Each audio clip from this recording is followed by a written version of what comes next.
E vamos dar hoje a sequência, a esse estudo que estamos fazendo do livro Nos Passos de Jesus. Hoje o título é Sabedoria Salvadora. Essa sabedoria, naturalmente, não é a do mundo, mas é a sabedoria que vem da fé, que vem de Deus, que reveste os seus, fazendo com que essa pessoa consiga se orientar neste mundo. E aí o estudo começa assim.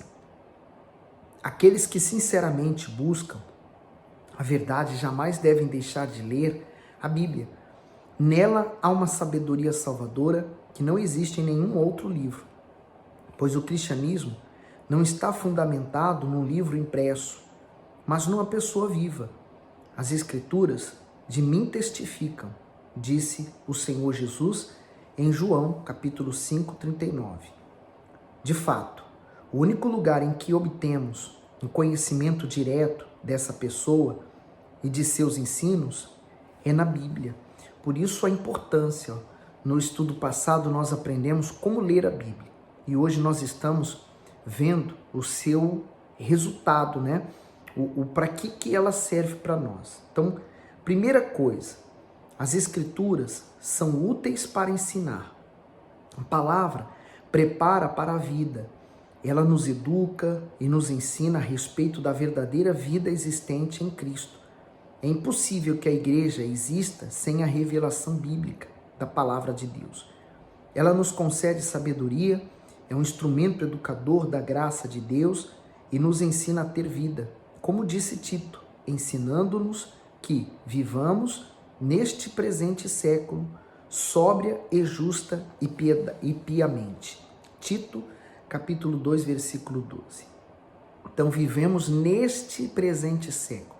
Você sabe do que nós estamos passando e vivendo nesse dia. Então, ele fala assim, vivemos sóbrio, porque o pecado nos embriaga, O pecado nos deixa fora de si, fora dos nossos sentidos. E o mundo vive isso, Viver justo. Hoje, quem é que pratica justiça? Às vezes, praticar justiça compreende aquele que vai perder coisas. Ninguém quer perder, Viver justo, piamente, quer dizer, correto. Essa é a primeira coisa. Segunda, as Escrituras são úteis para a repreensão. Em outras palavras, elas são úteis para nos fazer enxergar os nossos erros e nos mostrar o caminho da verdadeira vida. A Bíblia também convence o homem de sua situação errada diante de Deus e da vida. Pela ação do Espírito, ela o leva à conversão, guiando o homem a Cristo e ao encontro da vida plena e abundante nele. Com quantas pessoas isso tem acontecido? As Escrituras revelam o caminho até Deus, pois nelas há a sabedoria salvadora, a sabedoria que vem de Deus. Não existe outro livro capaz de transformar bêbados, prostitutas, pervertidos, ladrões, assassinos, viciados ou maníacos em criaturas piedosas, tementes a Deus e úteis à sociedade. É verdade. Quantas vezes nós já pegamos testemunhos de pessoas que eram exatamente assim, pessoas vis, pessoas que andavam na vida errada, que aos olhos humanos não tinha nenhuma condições de mudança, mas ao se depararem com a palavra de Deus, permitiram que essa palavra entrasse e ela deu fruto, essa pessoa mudou.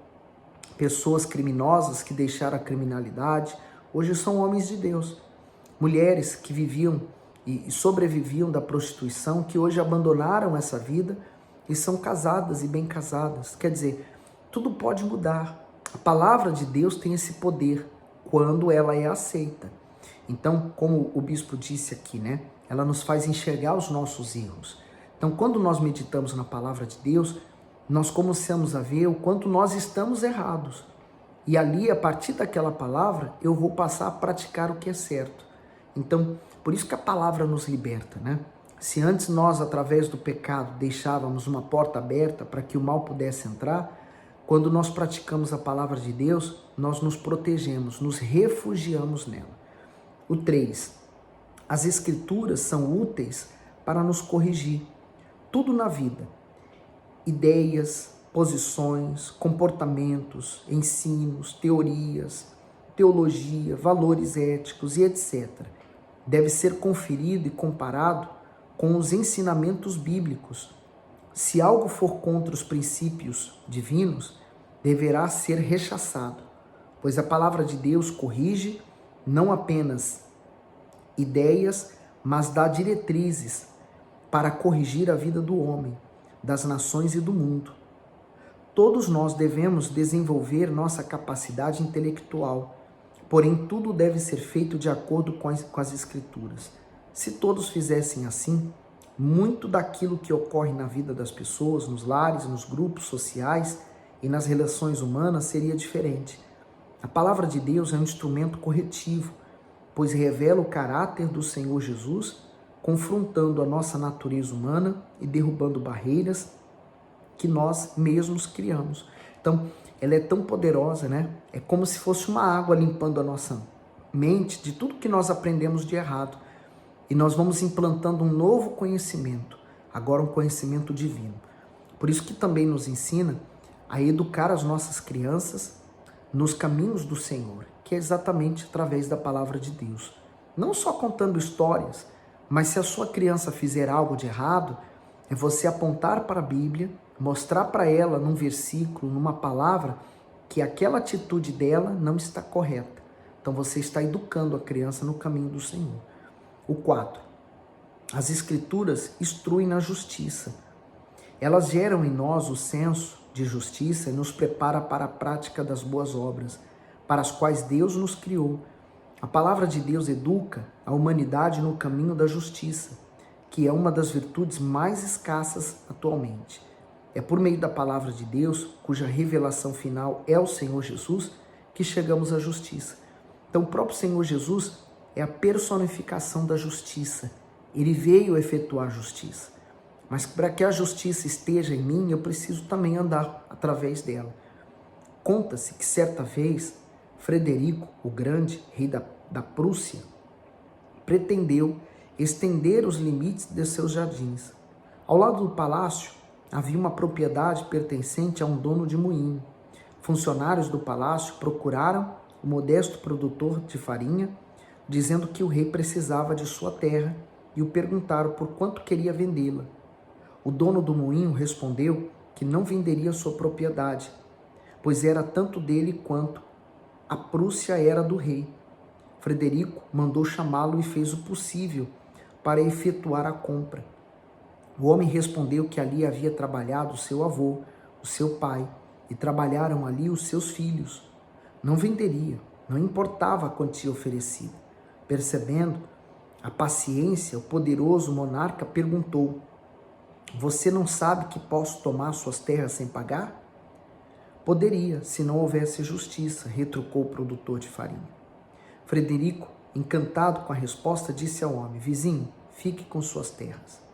Um século depois, um bisneto do dono do moinho, estando em dificuldades financeiras, fez saber ao então governante que estava disposto a vender o seu moinho.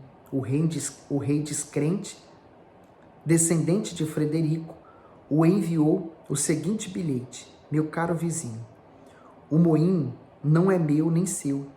Ele pertence à história. Portanto, lhe é impossível vendê-lo e a mim comprá-lo. Como, entretanto, os vizinhos devem ajudar uns aos outros, remeto-lhe uma ordem de pagamento que você poderá receber no tesouro." É provável que você, depois de séculos, não exista mais aquele moinho que ficou para sempre na história, como símbolo do sentimento de justiça que deve prevalecer no coração dos grandes homens.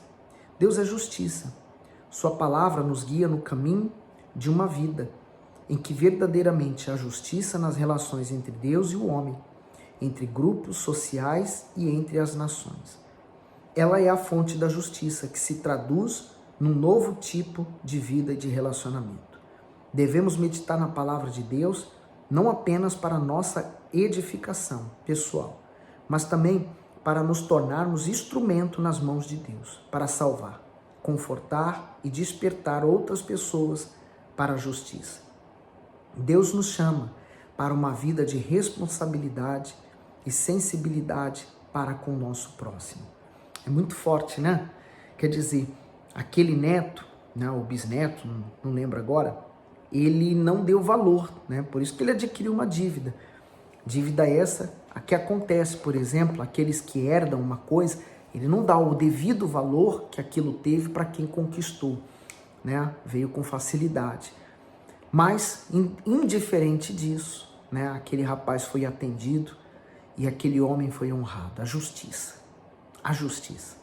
Aí você diz, mas eu sou justo, as pessoas é que são injustas comigo. Quando você não espera nada de ninguém, você não se frustra. Seja você justo, seja você verdadeiro, faça você o que é certo e não espere dos outros. Você vai esperar dos outros para quê? Porque quando você é justo e espera que os outros sejam justos com você, você vai se frustrar. Porque esperar alguma coisa do ser humano, você nunca vai ter nada de bom. Então, faça você a justiça. Deus sempre nos ensinou pela sua palavra que nós devemos fazer a nossa parte. Deus faz a dele. E com respeito aos seres humanos, cada um está plantando. Se eu plantar justiça, eu vou colher justiça. Quem estiver plantando injustiça, mesmo que para comigo, vai colher injustiça no futuro. Então, eu não tenho que estar preocupado com o que os outros estão plantando. Eu tenho que me preocupar com o que eu vou plantar. Pense nisso, tá bom? Esse é o estudo de hoje. Voltamos depois, continuando esse estudo do livro Nos Passos de Jesus. Fique bem, Deus abençoe você.